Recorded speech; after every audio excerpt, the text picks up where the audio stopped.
Got it. All right, welcome, Lael. Throw it over to you. All right.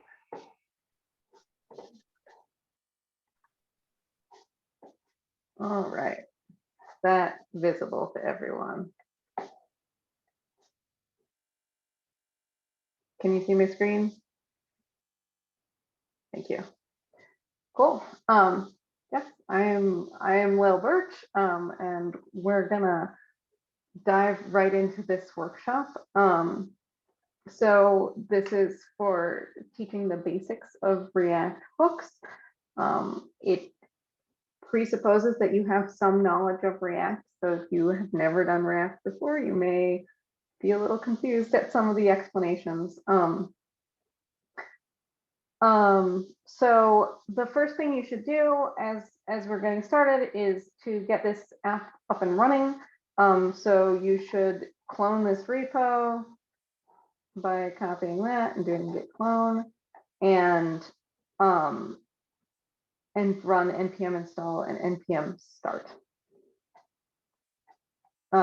If you don't know what I'm talking about cloning repos, etc., please go to the Slack channel, React Hooks Workshop in the Women Who Code Slack, and you should be able to get help there.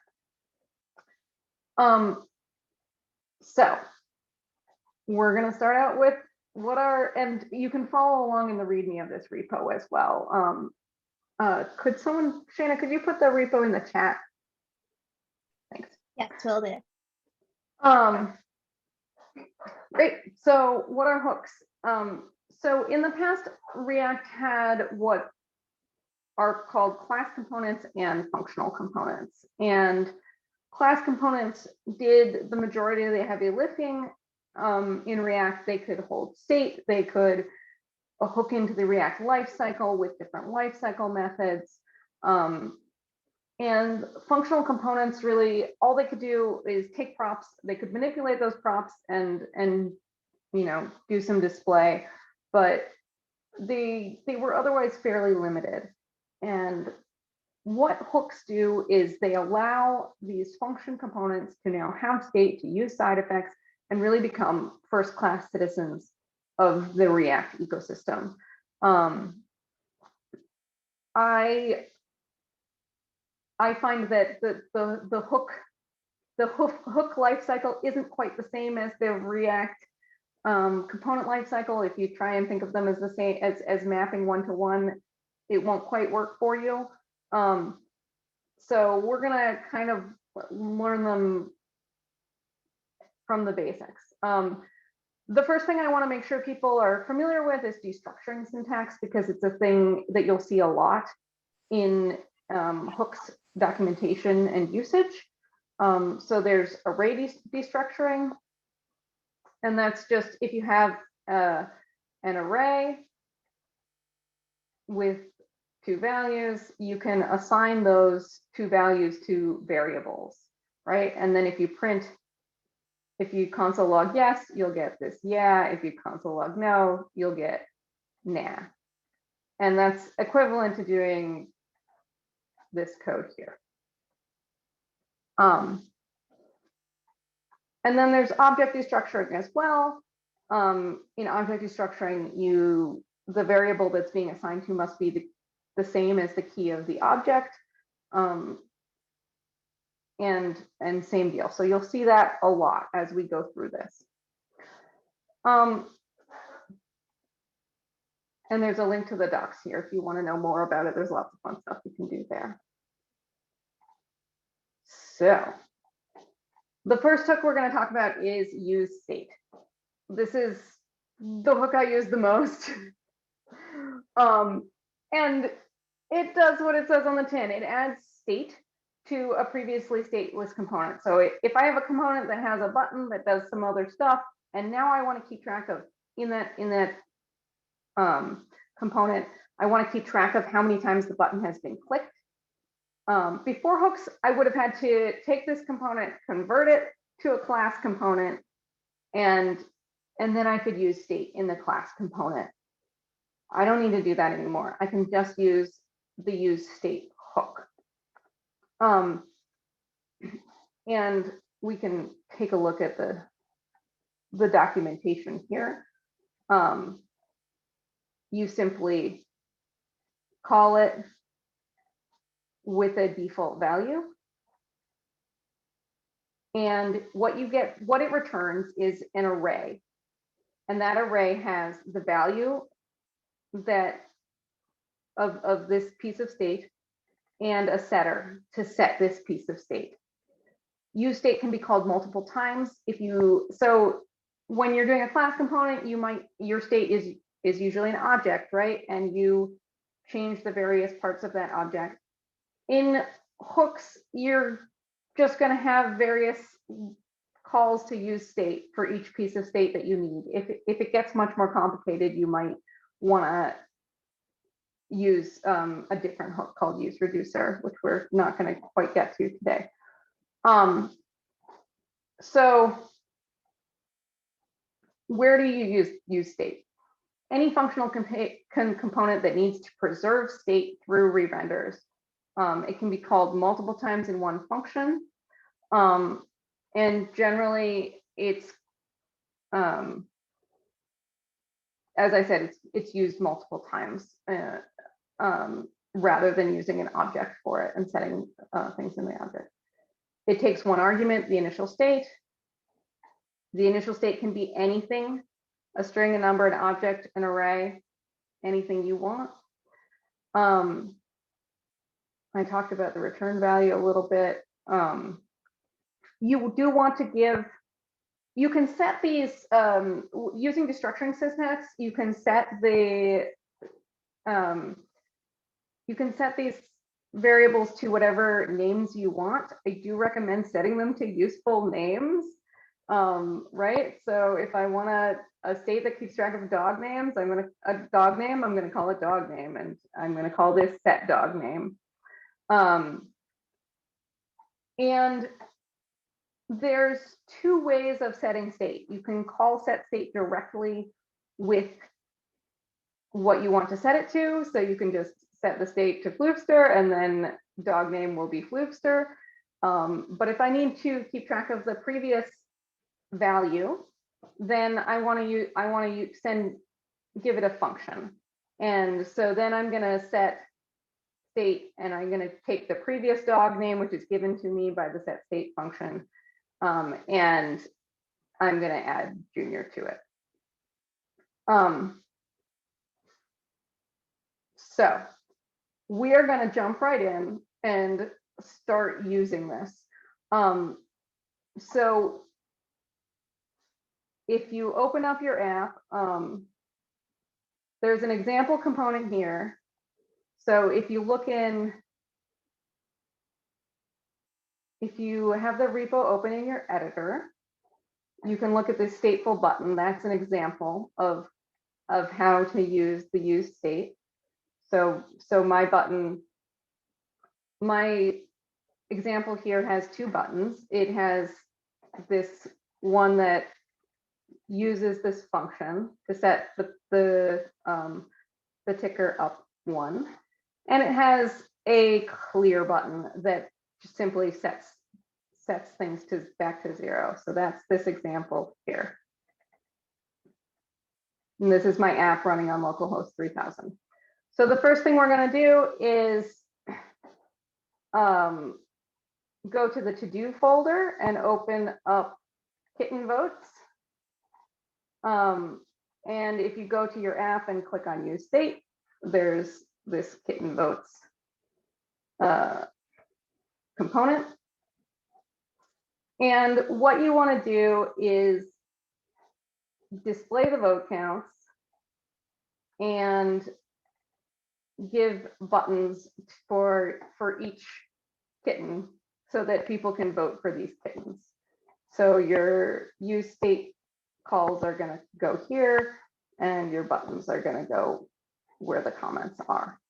Are there any questions before we jump in and get started with that? And you should be able to see your work on the app. It should auto update. And All right, so I'm gonna give us like about 7 minutes to do this. So it is 6:49 now. I just wanted to interject and say if anyone's having trouble getting the app running, if you want to reach out to me directly on Slack or in the React Hooks room on Slack, I'm happy to help.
How are people doing? Do they need more time? Are we good? Should we keep going?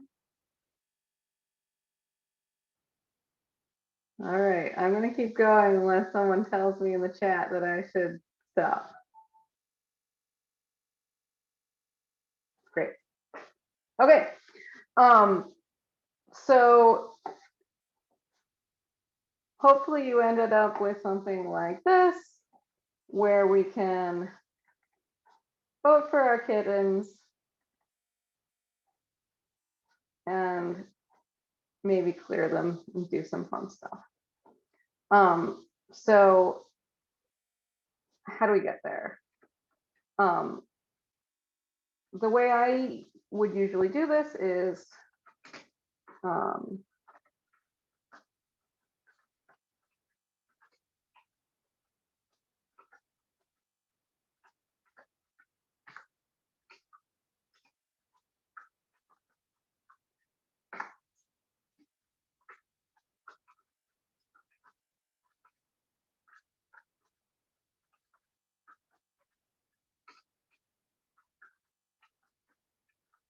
I'm setting two pieces of state, one for each kitten.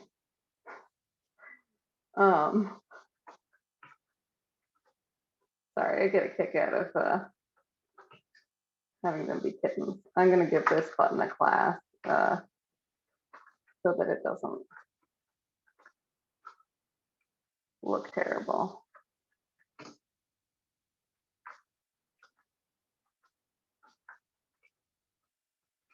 And for its on click,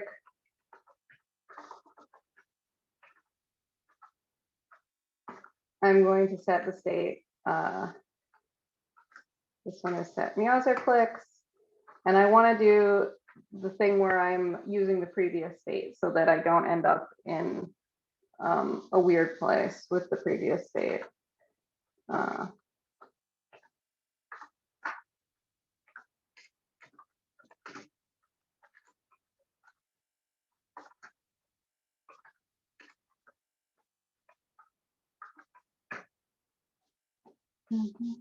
And I want a very similar button. Oops, I didn't close that. That's the other thing about doing this in person. People notice and they yell at me as soon as I make a typo. And this is going to be set. Yeah, clicks. And then for displaying the votes, I'm going to do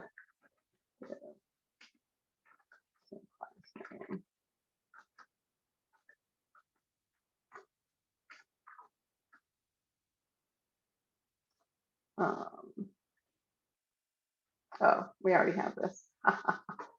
For displaying the votes, I just need this to be now meowser clicks. And this is going to be princess clicks. Cool. Let's see if it works. It didn't work. What did I do wrong?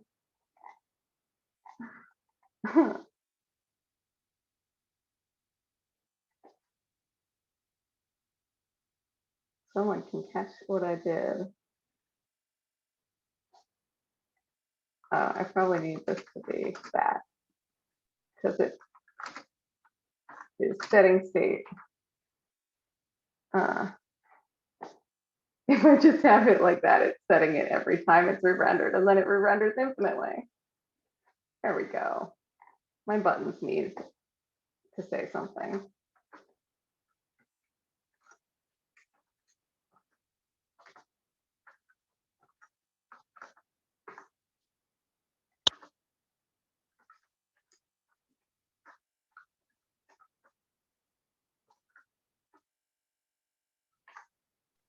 Lael, there's a question in the chat about previous clicks. Yeah, previous clicks. I wouldn't say it's built in, but like set state can set state can take a function and it will pass the previous state to that function. So in that sense, yes, it's built in. It will be passed to whatever function you give to set state. And I'm calling it previous clicks, but I can call it, you know, if it's not about clicks, I can call it whatever I want, right? It's just the previous state that was held in this use state. Do not go to sleep, computer. That would be bad. All right, so I want to now that we've had a little bit of experience with that, I want to talk about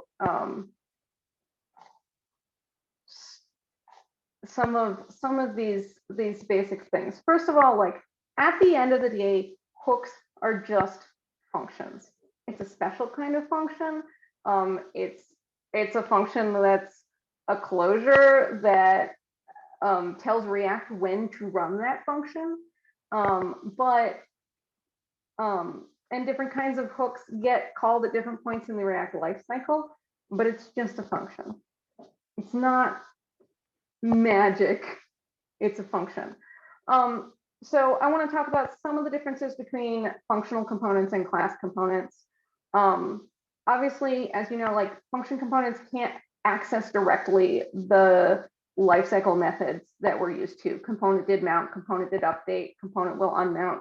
It can't access those directly. It has to access them via hooks. Function components don't need to do a constructor or a state object explicitly. We use the state hook for that. Functional components are generally shorter and faster to write, especially for small components. If you're like me and you've been doing this for years, I can write a class component really quickly, or I could. Now I've switched over to hooks and I probably couldn't write one to save my life. But hooks can't be used in class components. That's important. React will throw a fit if you try. I've tried. So the rules of hooks, and there's a link here to the React documentation. Hooks can only be called at the top level of a component. Which is to say, this part before the return statement. They cannot be called in loops or in if statements or in nested functions. They must be called in exactly the same order each time the component renders. As I've said, you can only call them from React functions. They can't be called from class components. The other place they can be called from is custom hook functions, and we'll talk about that a little bit after we do use effect. Another rule with hooks that I discovered while creating this repo was you can only have one version of React at a time. Hooks will break if your app has multiple versions of React, and you'll be like, but I didn't break the rules. There's a third rule.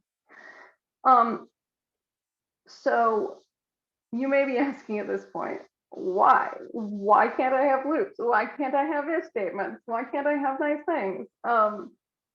Basically, in order to preserve the state, and when we say state, like state is, yes, obviously for state, it's in use state is what we call state, but beyond that, for other hooks as well, something is preserved between re-renders of the component. And in order to preserve that state, React needs to create an object that persists outside of the component. That persistent object is an array of state cells that store values from each hook in the component, right? So the use state hook might be storing that state, right? The number of clicks just goes in the box. And because it's an array, the value that's preserved, like React doesn't keep track of, like you didn't pass use state a name, right? You just called it. So in order to keep track of where that is, all React has is the order that it was called in. And that's why you need to call it in the same order each and every single time. So if you have 3 use state hooks, but one is conditionally rendered, and then sometimes your React would look for the first one in the first value, and the first time through, say all of them are used. So it puts the first value in slot 1, it puts the second value in slot 2, it puts the third value in slot 3, or 0, 1, 2. And then the second time through, it doesn't, you have that if statement, it doesn't do the second hook. Well, then that first one is going to look in the first slot of the array, and the second one doesn't render. So the third one is going to go and it's going to look in that second slot, and it's going to get the wrong value. So that's why you need to have these hooks in the same order each and every single time, because it's dumb. It doesn't know what hook is which and what's doing what. It needs to have that array backing. It has that array backing it, and it just looks for the value there. It wouldn't actually get the wrong value. Your linter would yell at you, or React would yell at you. It would just break. If you want to dig deeper into this, I find it really interesting.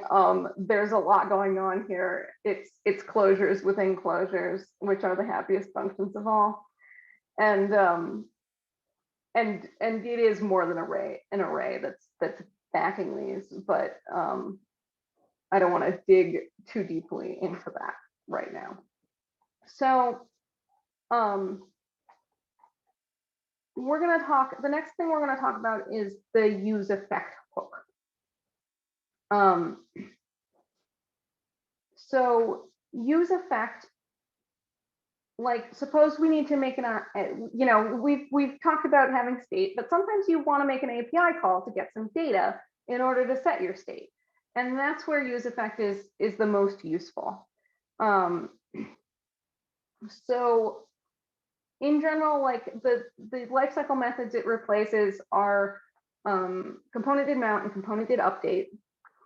And it also can take care of some things that happened on component did unmount. It takes 2 arguments. It takes a function that will be run when the component mounts and when the component updates, and an array of values which tells React when or if that function should be run when the component updates. So similarly to the way you would compare, previous state and current state in component did update, this array of values says, okay, go and look at what that value was. If it's the same, we're good. We don't need to run this function. If it's different, then we need to run it. So I have an example on the home page here. This is calling an API to get information about these movies. When I click, so when the page loaded, use effect ran. It got this data from the API. When I click on one of these, the API gets called with the new data. So let's take a look at that. This is in the examples folder and movie facts.jsx. So what I have is I have some state, a movie ID and set movie ID, and I'm setting it to a default ID.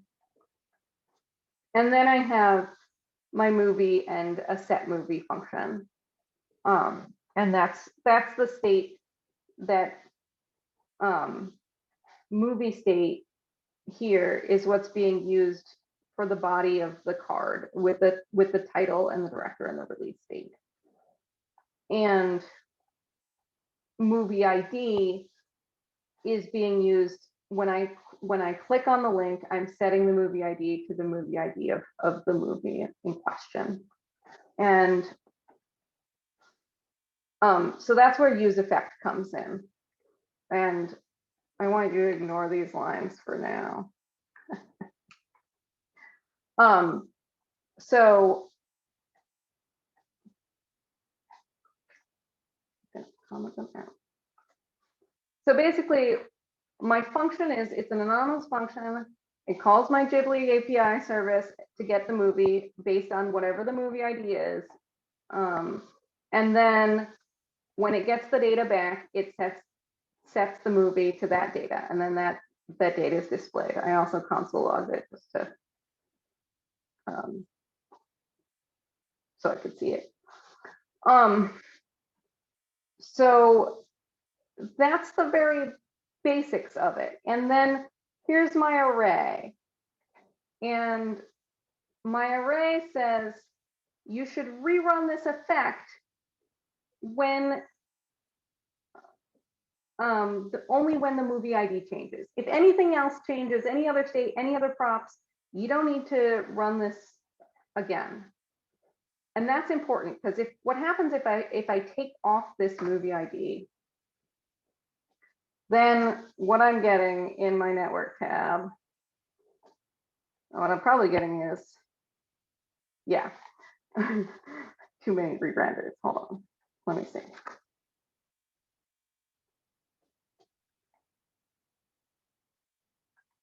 It is not working. Oh yeah, because it's not. So if I have an empty array, it only runs on mount, right?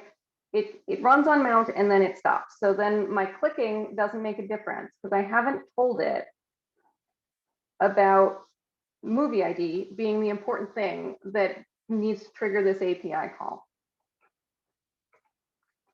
So when I add movie ID back in, I can click and it works.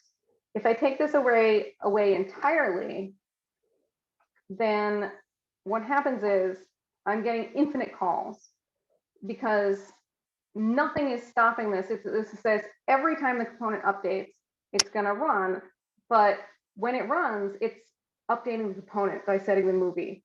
So it just runs forever. So we need this array in order to tell it, don't do this all the time.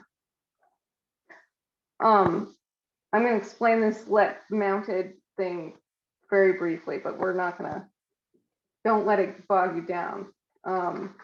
Basically, this is for, I don't want to update my state if the component has been unmounted. So if I make this API call, it takes a long time, I've clicked away from the page.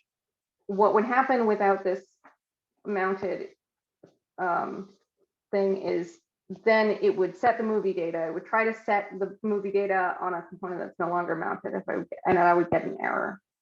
So what this does, this return function is going to run when the component is unmounted, and it sets mounted to false. So then by the time this promise resolves, mounted might be false. And then if it's false, I just don't update the state.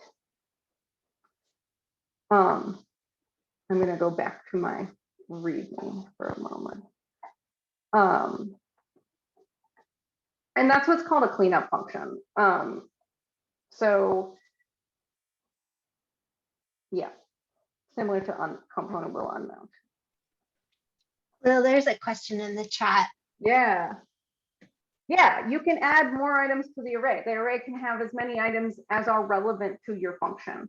So if your function depends on a lot of variables, throw them all in that array. And then when any one of them changes, it will run your effect again. That's a good question. Return value, use effect has no return value.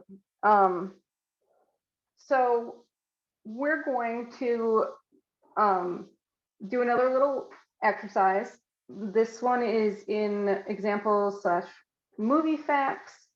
Or sorry, that was what we just looked at. So this is in to-do/Ghibli movies.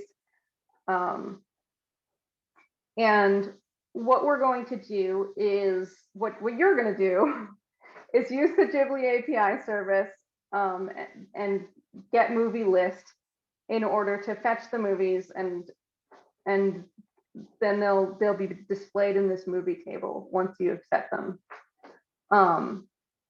So that is, if you click on use effect in your app, you should see the empty table, and what you want is a table full of movies. So again, I think I'm going to give 5 minutes and I'll check back after that. So go ahead, use effect.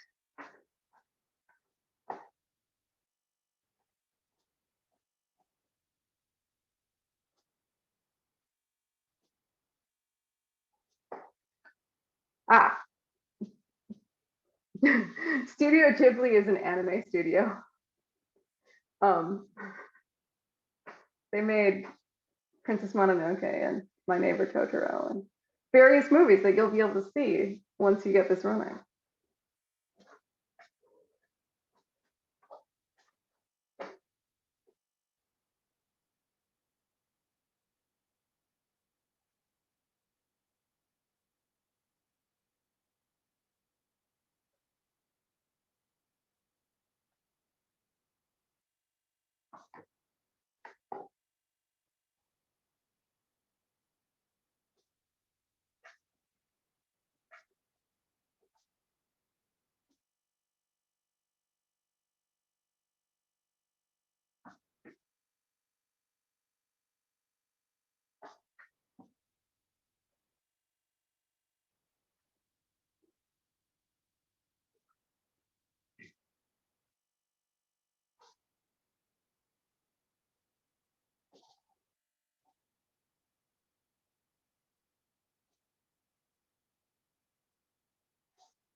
All right, how's everyone doing? More time? No more time? Good, everyone happy?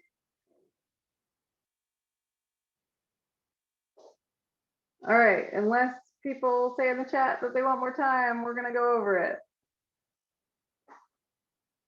Calling once, calling twice. All right.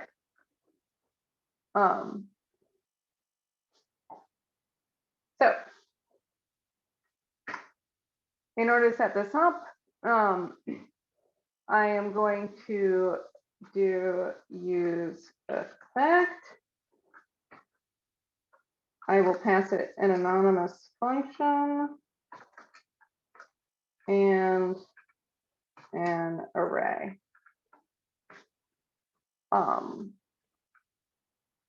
And I'm gonna not bother with the cleanup stuff for now.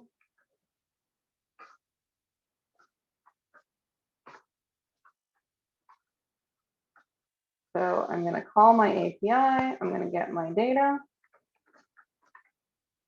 And then I'm gonna set movies with that data.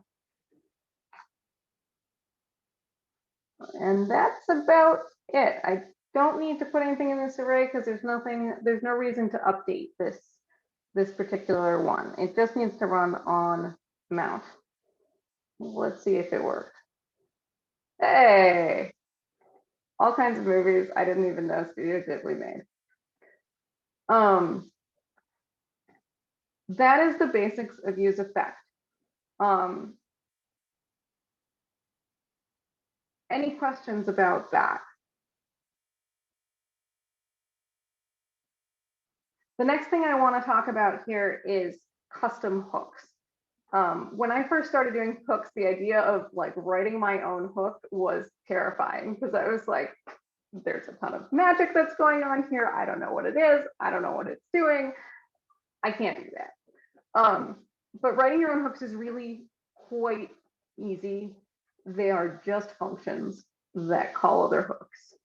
So, so let's say like, okay, I am using the movies in this movie component that displays the table of movies, but I also want to use these movies in a different component in a totally different part of my app. But I don't want to rewrite all of this code in order to do that. So what I can do is write a custom hook. And when you're writing a custom hook, generally the naming convention is you want to call it use something. In this case, I would say I would want to call it use movies. And all I need to do here is move this code into my hook. It's going to need to return something. The value that this component is missing is just the movies. So I am going to return the term movies. I feel like the more people are watching you type, the greater chance of you making typos is.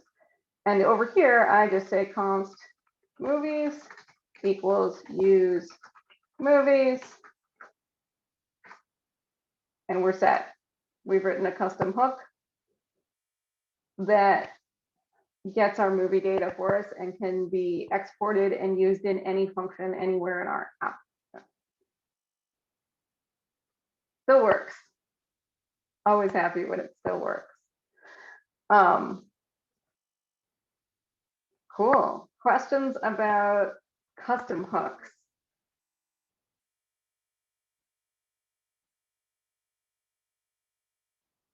All right. We're about at kind of the end of the hour. I do have some material on context that we can talk about a little if people want, or we can wrap it up. I know people are tired and it's dinner time. I'm seeing at least one yes.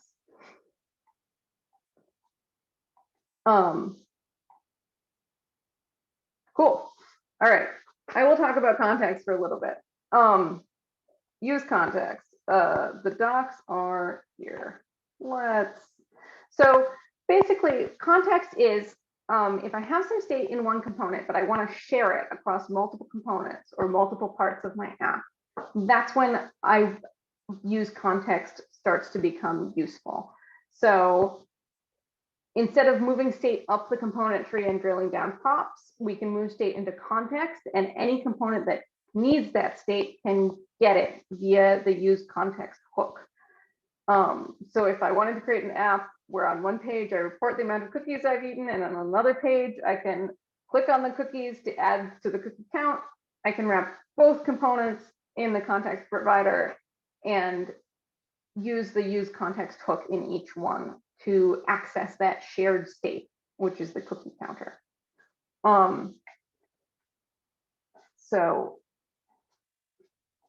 A context is used creating React. Context is created using React.createContext. If we're creating context, so this is how I would create my cookie context. That's simple. All you need to do. Context provider is what's going to store those values and give the components access to them. So my cookie context is going to provide a getter and setter for my cookie count to various components. And it's a special type of React component. So it uses this cookie context that we've created and uses the provider, and it has to be given this prop value. The value can be anything you want. In this case, I'm just returning a simple use state. And that's it. But like exactly what use state returns. But I could set it to anything. This can get very complex. And then, so that's providing context. And that provider will be wrapped around any children who need to access the context. So if you've used Redux, same deal. You have that Redux provider that wraps around your whole app, and then all the components can access the Redux store. For context, it doesn't need to wrap around your whole app. It could, but that would probably be overkill because your whole app doesn't need access to the cookies. Only the cookie part of your app needs access to the cookies. So you only wrap the cookie part of the app in the cookie context provider. In my opinion, this will probably kill Redux. I'm hoping it does at my company. And then there's consuming context. So to use context, the children have to use a use context hook. So in this case, if I want a component that reports the cookie count, use context to get the cookie count and call it a day.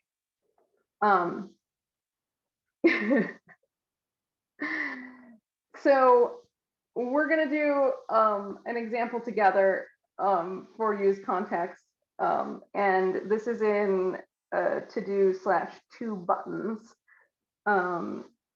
And so you can see here the context is already created. So the idea is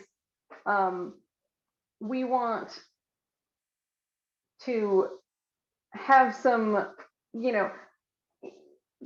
this is a somewhat contrived example, obviously, right? Like these two buttons might be on different routes, right? We're going to put them on the same page, but they might be on different routes or something like that. And everything's wrapped in this provider and you can access them. Both can access this state. So we're going to create a context, a button that uses context, and this click report that gets that shows the click count, and the buttons will increment the click count when they are clicked. So I have this click context, which is React.createContext, and I have my click context provider. It has my shared state that is going to be shared across all of these components and the value that it's providing to basically to the use context hook is this count and set count. And then you have to have its children, you have to do children like this so that it displays its children inside it. So, because then it will wrap, we're going to put them here. So first things first, we're going to do a button that's going to be very similar to that first button that we wrote, or that we looked at. No, we wrote one too. So what I want to return here is a button.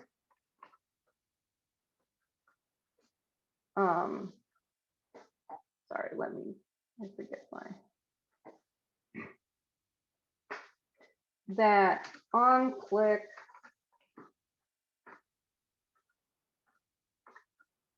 is going to set the count, right? So it's going to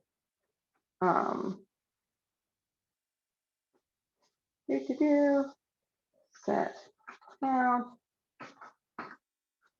And the same as our other ones, previous count, previous count plus 1. Great. Now our problem here, partly that I haven't closed this, and I'm going to give it some text. I'm going to send it text as a prop.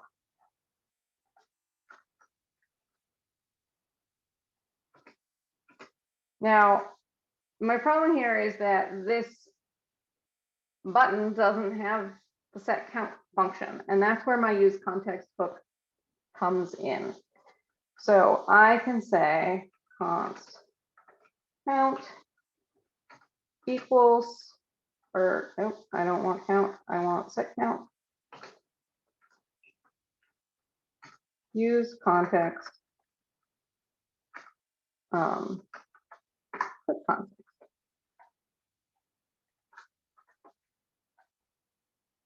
And then any implementation of this button will be able to set the count. And then in my click report, I want to do the same thing. I want to return a div that says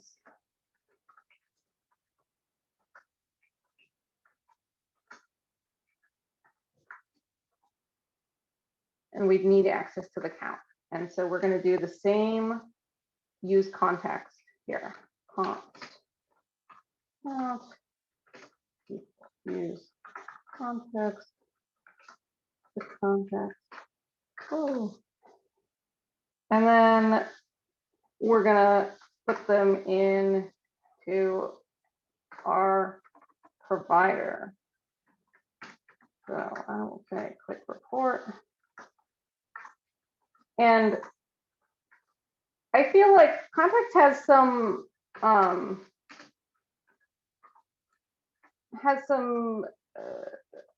nice things and some drawbacks.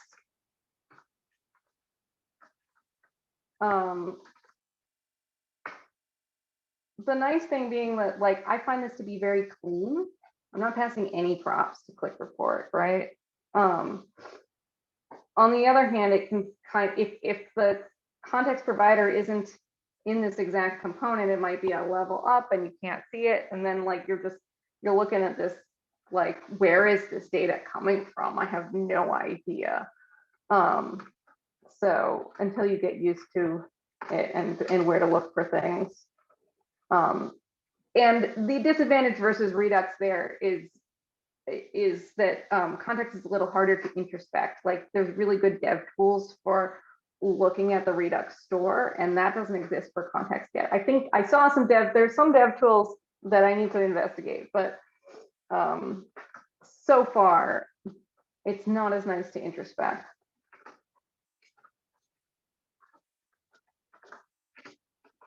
All right, let's see what I messed up. So if we go back over to our app, click use context. Oh yeah, there we go. Cool. Either of our buttons can increment this count. And this is a very simple example, but I think you can probably see how this can be very powerful, and I certainly use it very widely with a variety of components. In fact, this table uses context, right? There's different components. You know, the pagination is its own component. This is its own component. The table itself is its own component, and they all access the same data from context. So that is the very tip of the iceberg of used context. Are there questions about that? I know it's like fast and furious here.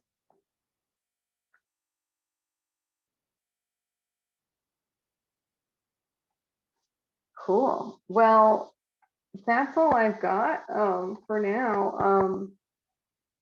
My other favorite hook is use reducer. If you're used to doing Redux, use reducer as your friend. You can use it just like a Redux reducer, basically. The only difference is initializing it. And it's super fabulous. I use it in combination with context a lot.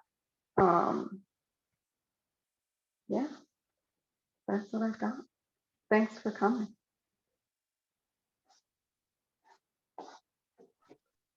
Thank you so much, Lael, and thank you all for coming tonight. Please feel free to join us in Slack if you have any follow-up questions. And yeah, we hope to see you at the next Women Who Code Boston event. Yeah, thank you so much. Thank you. Oh, and